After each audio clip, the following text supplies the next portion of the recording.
Bonjour à tous et à toutes, chers adhérents de BHC. Quand Ruth, la Moabite, vient et s'allonge aux pieds de Boaz pour qu'il se marie avec elle, alors ce dernier lui dit, écoute, je te jure sur le nom de Dieu, Chai Hashem, sur la vie de Dieu, que je vais te délivrer. On appelle le mariage, des fois, dans la Torah, la délivrance. Et il lui dit, je te jure que je vais te délivrer. Le Hari Akadosh nous dit que c'est pas pour rien que le mot qui est employé ici pour le mariage est la délivrance, la Géoula. Et il nous dit, Chai Hashem, ce serment-là, Chai, c'est le secret du Yesod.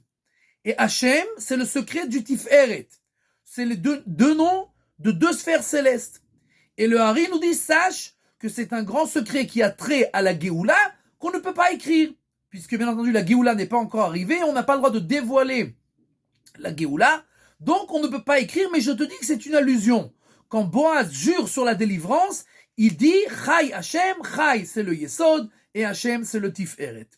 Maintenant, quelque chose de très intéressant, quand nous commençons à compter la Sfirat HaOmer, alors nous voyons dans les livres, dans les Sidurim, le premier jour à Yom Echad, la Omer, alors il y a écrit en bas Chesed Sheba Chesed.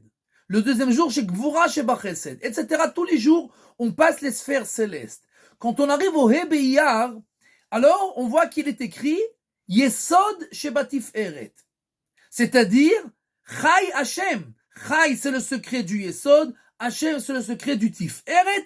Et donc, ça a trait à la rédemption finale.